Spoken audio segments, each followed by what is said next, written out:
Hein? Ah oui, la pochette. Hein? C'est bon. Bonjour chers tous, chers camarades, chers membres du bureau. Nous sommes rassemblés ce jour pour un point de presse à la suite de celui qui a été fait par notre confédération syndicale dynamique unitaire. Nous allons donc communiquer sur un point d'actualité, un point précis. Il y a quelques jours, le gouvernement a communiqué sur un point précis de nos revendications et la CONACYCED, qui a pour habitude de donner sa position par rapport à l'actualité, communique donc aujourd'hui. Je vais donc vous lire la déclaration qui a été élaborée par le Bureau national de la CONACYCED et les membres des bureaux des syndicats affiliés à la CONACYCED. Communication de la CONACYCED du 5 avril 2024. Mesdames et messieurs, chers camarades, chers collègues, depuis l'année 2015, et en l'absence de toute disposition légale et relative, le gouvernement déchu aura décrété la suspension des carrières des agents de l'État. Ce n'est que 3 ans plus tard, en 2018, que pour dissimuler cette mascarade, le gouvernement aura pris les arrêtés 0380 portant gel des stages professionnels des agents civils de l'État et numéro 390 portant gel des recrutements, examens et concours, titularisation, avancement automatique, reclassement après stage des agents de la fonction publique. À cet effet, la CONACYCED n'a pas cessé de dénoncer cette mesure inique et cynique. Elle a souvent interpellé l'opinion sur l'incongruité qui a conduit le système déchu à suspendre les dispositions contenues dans une loi par un arrêté. Elle a toutes les fois que cela était possible fustigé l'application de cette mesure.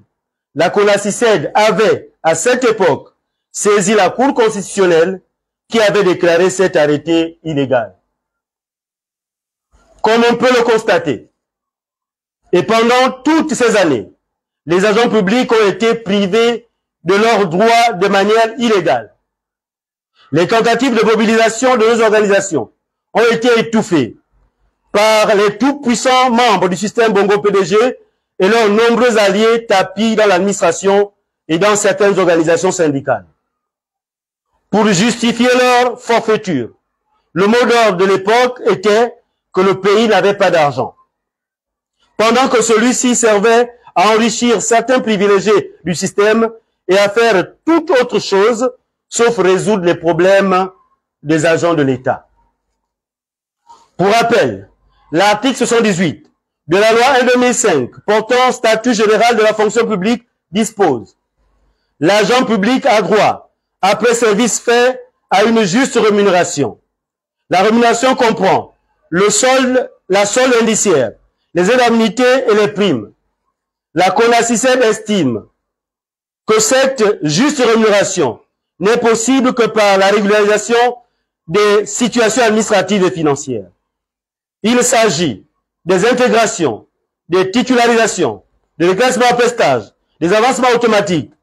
Et elle précise que les rappels soldes sont des dettes de l'État à l'endroit des agents publics, comme les dettes que l'État a, disons, pour les entreprises privées qui travaillent pour l'État, comme celles qu'elle rembourse en ce moment aux bailleurs de fonds internationaux.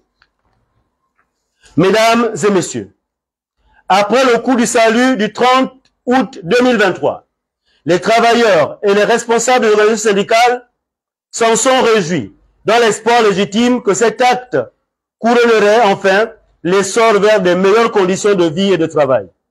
Près de 6 mois après le coup de libération, le président de la transition a posé plusieurs actes forts à l'endroit des travailleurs et de leurs organisations.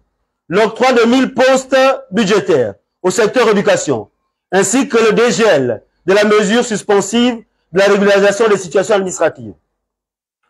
De plus, il a reçu en date du 29 mars 2024 les organisations syndicales du ministère de l'Éducation nationale, puis le 30 mars, les confédérations syndicales et quelques syndicats autonomes. Au cours de ces échanges, nous avions noté la volonté du président de la transition de trouver des solutions aux principales préoccupations des travailleurs en général et des agents publics en particulier. Pour le président de la transition, payer les rappels ou les indemnités de services rendus pourrait être un moyen de booster la consommation. Malheureusement, et contre toute attente, après ces échanges prometteurs, pendant que se prépare le dialogue national, où toutes les questions de notre vie politique, sociale, économique seront abordées, et que les agents publics civils espèrent qu'un chronogramme clair du paiement de leur appel solde sortirait de ces assises, c'est plutôt le mépris, l'arrogance qui leur sont servis. Le gouvernement leur demande de faire le deuil des 10 années correspondant à la période de gel des situations administratives.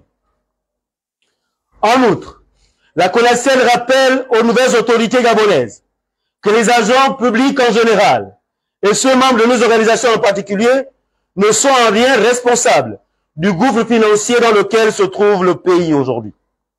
La CONACICED a au contraire, pendant ces années, dénoncé les récurrentes et flagrantes violations des droits des travailleurs, mais elle a été confrontée à la méchanceté des responsables du pays de l'époque et au silence complice de toute la classe politique gabonaise et d'une bonne partie de la société civile. Au moment où le président de la transition sollicite des représentants des travailleurs un apaisement, aller vers la voie énoncée par le gouvernement et le CTRI serait plus qu'un soutien clair aux nombreuses violations des droits des agents publics ces dernières années. Mais ce serait une véritable déclaration de guerre à l'endroit des travailleurs qui ne demandent qu'à rentrer enfin dans leurs droits légitimes. Ce qui serait contraire à la volonté du CTRI de rendre la dignité au peuple gabonais. D'ores et déjà, et afin que nul n'en ignore, la CONACEL condamne avec la dernière énergie cette sortie de route des ministres porte-parole du CTRI et du gouvernement. Ces communications anachroniques, voire provocatrices, appellent les organisations syndicales, membres de la dynamique unitaire, à une concertation, afin d'élaborer des stratégies pour la construction d'un véritable rapport de force, à opposer à ces velléités rétrogrades voulant nous priver de nos droits légaux et légitimes. La CONACICEL appelle les agents publics du secteur éducation à demeurer vigilants et en alerte pour répondre de manière appropriée, vigoureuse à cette tentative de pérenniser cette tendance à prendre l'agent public pour un esclave. CONACICEL! Victoire! CONACICEL! Victoire! Toute la victoire et tout le pouvoir. Je vous remercie, chers camarades.